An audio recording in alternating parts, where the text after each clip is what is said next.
Okay, good morning. Hi, TAM family. I am here today with Lyle Fried from the Shores Recovery. Most of you know Lyle from the Ask Lyle columns that we do every month.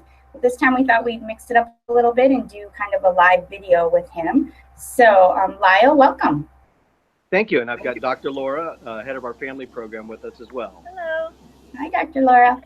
So today we were going to talk a little bit about why families should support their loved one during treatment and kind of how to support that, what that looks like, and then also after treatment, how you can best support them in recovery. Okay. I did come up with a few questions, but we can just chat about it too. And if anything else comes to mind, feel free to say whatever. So the first one I just had was, according to the NIDA, the risk of relapse is reduced when the family is supportive and actively involved. So what are some other benefits of being actively involved? Yeah, go ahead. All right. So besides the involvement in itself, we definitely think that bringing in the family throughout the treatment process and also throughout the recovery process after they stabilize really has a myriad of benefits, right? So the first that I can think of, probably the most common denominator that we see with our successful clients, is connection. If we see that the families are connected, even if it's imperfectly connected and they still have things to work on, it creates a sense of I'm not alone in this process. And that's to us a priceless thing we can witness through recovery. Outside of that, you've got that if you're involving the family in treatment, you're working on communication. There's a new layer of education as to what happens while they're detoxing, what post-acute withdrawal symptoms look like. You get education on, if your child's extra moody that day, it's not probably a personal thing. It's more than likely that they're just affected by the chaotic neurochemistry that's still trying to stabilize.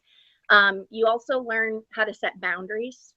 You learn also about being able to heal for yourself as well. It's not just about, okay, we got to fixate on Johnny's recovery. Now it's also, what about me in all of this? How can I improve my own mental health state so that I can be a more effective caregiver and a more effective family member? So, I mean, I could go on and probably take up half your morning talking about the benefits of your involvement, but those are what really come to mind immediately for me. I would say all that, like you said, we could go on for a while. You've got a lot of issues that have developed in resentments that have been built up from some of the actions of your loved one, and then helping to have the right approach to that, not saying it's okay and sweeping it under the rug, but having a proper healing for that portion of the relationship. I would say another thing is developing new communication styles. Oftentimes we see that families, when you've been in relationship for a long time, you've developed sometimes unhealthy communication styles. And what I mean by that is, for instance, let's say that Johnny, every time he called, it was to ask for more money, and probably for the wrong reasons. So, you get that call and you hear his voice and it's like, what? It's like, what do you want this time? And knowing that now that they're trying to do something different, perhaps a different way of communicating and different expectations might make for a healthier relationship between you moving forward, and having that more healthy relationship will allow that individual to become healthier as well. Because as soon as you go, what? Johnny, who may have been in a good mood and very focused on his recovery, is now back into defense mode. It's like, what's wrong with you? Why do you treat me this way? So helping us understand that before you even get to that phone call really helps the relationship move forward in a healthier way. I wanted to add one more thing to that as well. I think it's also priceless for the family to be involved in the aftercare planning. So if I'm actively involved and on the same page with what to expect when I come home, and we're going to get to that later on in one of your other questions, that's also a huge benefit, because now it's not just like we've done this process in the dark. Everyone is understanding what's happening. Perfect. And that was kind of ties into my next question. It's more than just showing up or answering the phone calls. It's often, your family member is going to go away to an inpatient treatment. It might be in another state. It might be far away. What are some practical ways that you can be actively involved during their treatment, especially if they're out of state or away from home? Well, here we have several methods. One of the easiest things to do, and easy isn't always best, but one of the easiest things is we have a once a week call-in for psychoeducation. It's a 12-week cycle that we work the family through so that they can get educated on a variety of topics. Again, communication styles, healthy boundaries. There's 12 different topics, and they can jump in any time. And it's a way to educate the family on their role as well as what to expect while their loved one's away. There's a lot of different helps there. We also provide telephone counseling so that the family can call in both with and without the loved one. That way that they can, ask the questions they need to ask. Obviously, a lot of these things are going to be dependent on the person who's in the treatment center signing off permissions and giving release of information permissions. But once that's done, that's available. And again, the families can come in and do on-site work as well if they have the means to get there. We certainly make that available and sort of smooth that path for them. And there's retreat options where they can come in and do several days in a row in sort of a training conference type format. You want to add to that? No, I think too, the most practical way is to also use the phone. I would, encourage when you do have those little phone calls at night after treatment hours and you get that little limited window, to encourage your loved one to have them sign a release of information, to check in during the day with their therapist. I think it's really powerful, even in individual sessions, for families to just have a check-in that day during that hour that they have, even if it doesn't take up the full hour, but just to be able to be on the same page with, well, today's goals, we're working on XYZ and they seem to be progressing really well. What do you think? And where are you at? And those kind of small check-ins, I think, really make a huge difference through the recovery process. So, but yeah, our family program, like he said, is educational, it's experiential, and it's also that intervention that you get one-on-one. And another thing we do is we encourage the family on how to continue working on their own. We sort of set them up with a 52-week program. We give them a book that's extremely helpful to them. We give them some other things they can be doing on their own while they wait for their loved one. Because what happens so often is that the loved one comes to the treatment center and they're getting, 8-10 hours of help on a daily basis. The other person is sitting there just waiting for this person to come back and not able to grow and develop themselves. If they're able to do something to help themselves grow, they can grow together. The other neat thing about having that daily contact is that their child or their loved one can be saying, here's what I'm working on. And then they can be speaking the same language. They can be working on the same things. They start to grow together. And I'm going to add one more layer to that as well, and remind all of the moms on this call that one of the biggest things you can contribute throughout the recovery is engaging in your own healing process separately. Because now it's not just, like I said, Donnie's doing recovery in a vacuum. Everyone's doing recovery together. And if I'm engaged in Al-Anon or if I'm engaged in a personal therapist, then I'm showing also and modeling to my child good mental health and a good way to cope. Absolutely. And that's priceless, I think. So that's another layer that I wanted to add to you. Perfect. And Lyle, you kind of touched on this already. Most of the time, by the time your son or daughter gets into treatment, a lot of family relationships have been damaged, trust is broken. Part of their recovery then obviously is going to be repairing that trust and repairing these relationships. So what can a family expect as far as like a timeline for that? Should they expect them to come right out, the first day and say, I'm sorry for everything I ever did, or, how does it? Yeah, it's a growing process. And you're right. I call it secondhand use, just like there's secondhand smoke. If I'm riding in the car with somebody who's smoking, that's affecting me, whether I chose to smoke or not. And the family suffers in the same way. And I call it secondhand use because they didn't choose to pick up the drug, but it is most definitely affecting them. It's affecting them in their relationships. It's affecting them emotionally. It's affecting their own mental health. It can affect their physical health. It can affect their finances. There's so many ways it's impacted. And quite frankly, in the early days, we're still trying to remove the fog from this individual. And everybody does it at a different pace as well. So certainly if the family has expectations or desires for certain things to be discussed, that's a wonderful way to start with their sessions with Dr. Laura or whoever it is that's helping with the family and begin to say, this is what I feel I need, and express that. It's probably better to express it to the professionals serving your loved one first, because that way they can bridge that gap so it's done in a healthy way with the person who's there receiving treatment. All that said, the timeline is different for everybody. But certainly having the information and knowing what the needs are from the family will help us get to that at the right timeline and help guide that person toward those healing processes. I also, I think too, to kind of also ask ourselves, what would an amend look like for me as a mom? Because everyone comes in with different expectations. We all think that, okay, Johnny's in treatment and I can't wait to get my apologies for every single transgression that they've done throughout their addiction. And rightfully so, because you've been so hurt and I can't validate that pain enough, right? But I think it's also about taking a step back and saying, okay, what am I open to when it comes to an amend, right? Am I putting an expectation on my child to get to a stage in their recovery, amends wise, that looks very, very different from maybe their perspective of amends? I can tell you a story from a really good colleague of mine named Denise, who is also the mother of someone who struggled with addiction.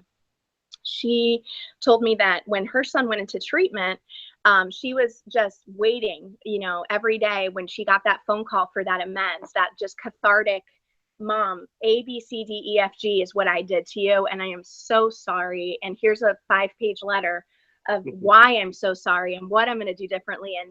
And let's be, you know, BFF again. Right. And she was waiting and waiting and waiting for it. And never, that phone call never came. And one day, and she kind of harbored a resentment because of it. And one day, in a casual conversation with her son, a year into sobriety, he was being wronged by somebody else.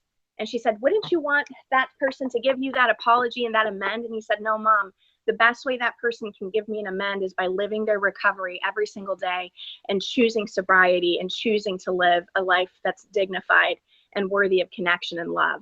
And she looked and she said, oh my gosh, this whole time I expected the amend to be in like this letter form or in a verbal form. And this was my expectation. I resented my son secretly for a whole year because of this.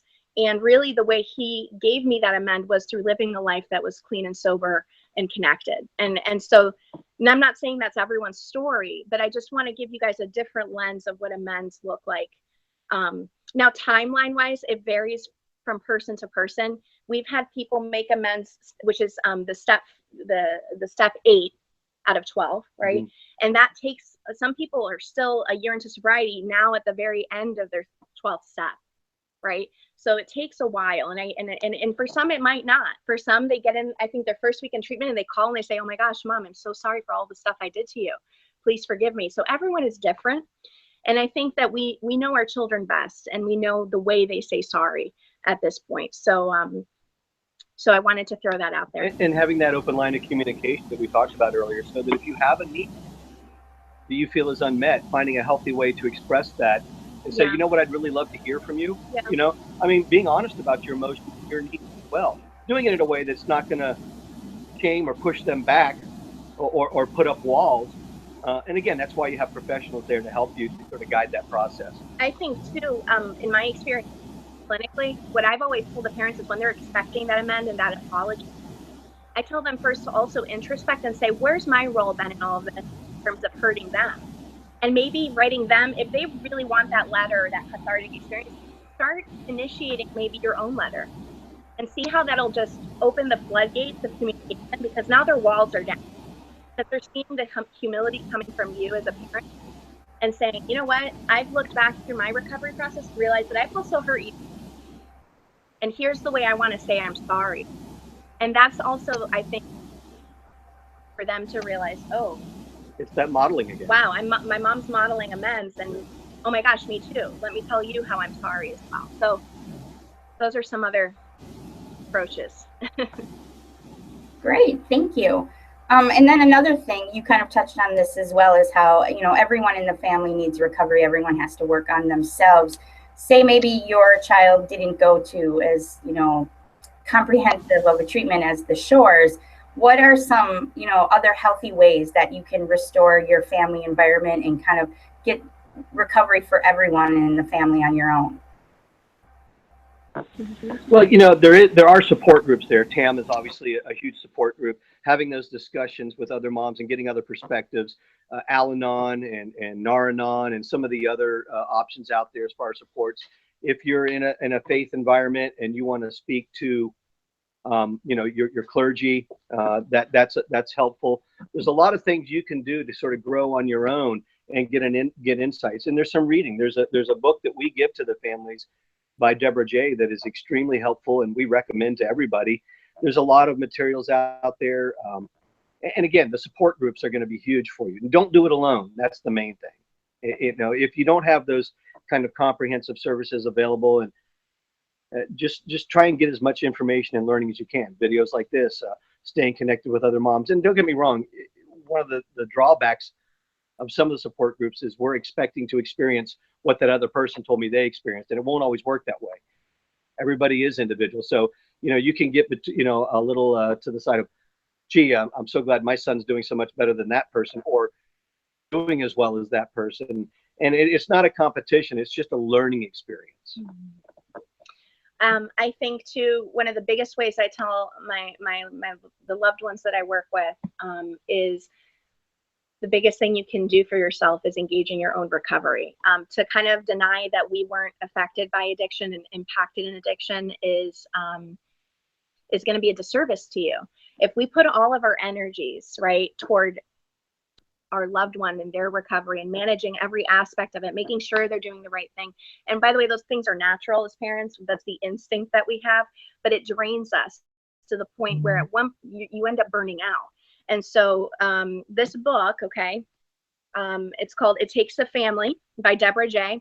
I got trained by Deborah last year with my colleague Denise, and she puts this really structured path, a lot of research behind the families, so that once a week they call in with a counselor that's certified in structured family recovery, and they all almost do like an AA oriented meeting as a family, and everyone has to speak from an I perspective in recovery. It's no longer about, Johnny, tell me how you're doing in this aspect of recovery. No, it's now, Mom, tell me from your perspective in your own recovery how you're dealing with XYZ things. And it's this beautiful process.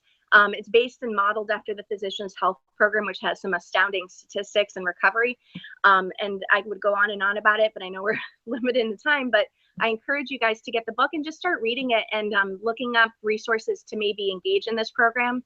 If you go to www.lovefirst.net, they can hook you up with a remote phone-based structured family recovery counselor that can guide you through the curriculum with your family.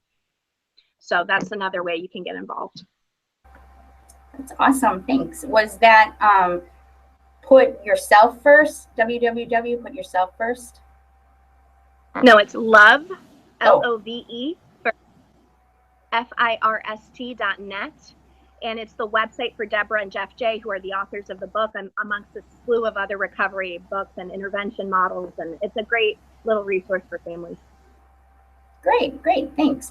Now, my last question is kind of after treatment is done, you know, your child has had their 28 or 30 or 45 days in residential. Maybe they've spent a couple of weeks at a transitional or sober living home, and now it's time to come back home.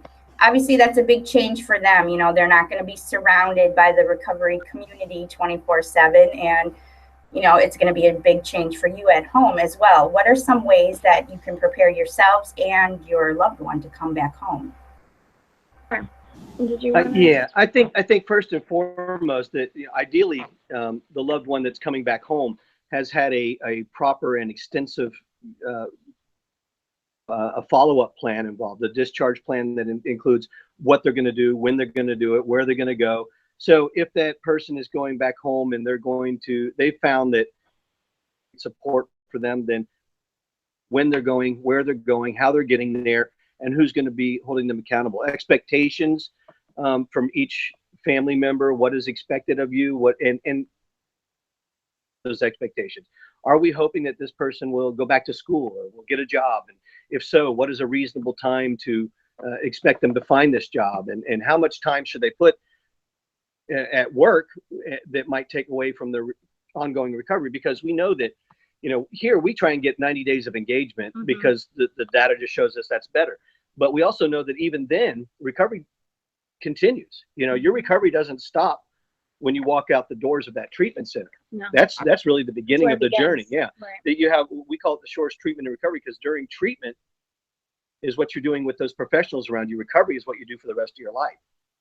And so having an understanding of what the expectations are, what the needs are. So do they need to go, did they find, Celebrate Recovery or church supports that were helpful to them? Was it 12-step? Was it SMART recovery? What was it that was helping them, and how are they going to continue that? Who's going to hold them accountable? I can tell you that when I was in early recovery, one of my things that I knew I had to be wary of was access to money. I had a good job and had made enough money that access to money was a problem for me. It was a trigger. And I had to find people to watch my money for me because I didn't trust me with access to cash. So that was one thing. Other thing was that there were other triggers in my environment. There were certain areas of town that I knew I had to avoid. So when I got in my car, I would get on the phone and call somebody and say, here's where I am, here's where I'm going, and I'd stay on the phone. Now, most people aren't going to implement ability. We need to help them with that. And we need to help them understand what they need to be held accountable for. Having that plan before they leave treatment is vital. If for some reason they don't get that and they come back home, having a sit down with the family and talking about realistic expectations. And quite frankly, you got to figure out who's going to be the best to make that decision.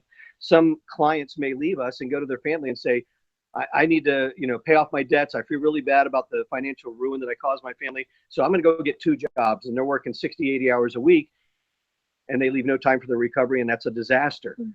Others may have a career that they need to maintain. And how do you manage that and balance it with the recovery aspect of your life? Again, what types of recovery do work for you? Setting out a good, solid plan that is metered and measured. So if you have debt that you're trying to erase, what is a realistic plan for doing it? What are other things coming? Having a budget, there's a lot of different factors, and it really depends on each individual, and it should be planned well in advance of that graduation date or that return home.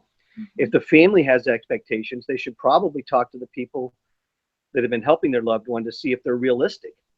Again, they may say, I want Johnny to get his master's degree. Well, that may not be realistic for Johnny. They may want him to return to work immediately and begin supporting himself and get his own apartment. That may or may not be realistic.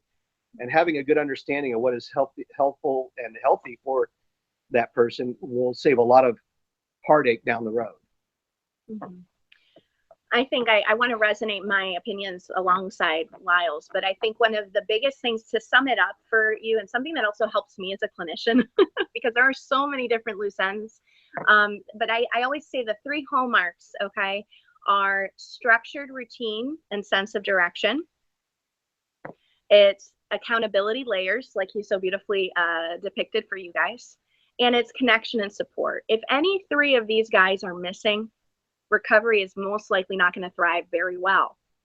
So, and that goes for also the parents, are you modeling those 3, in your own life and in your own mental health?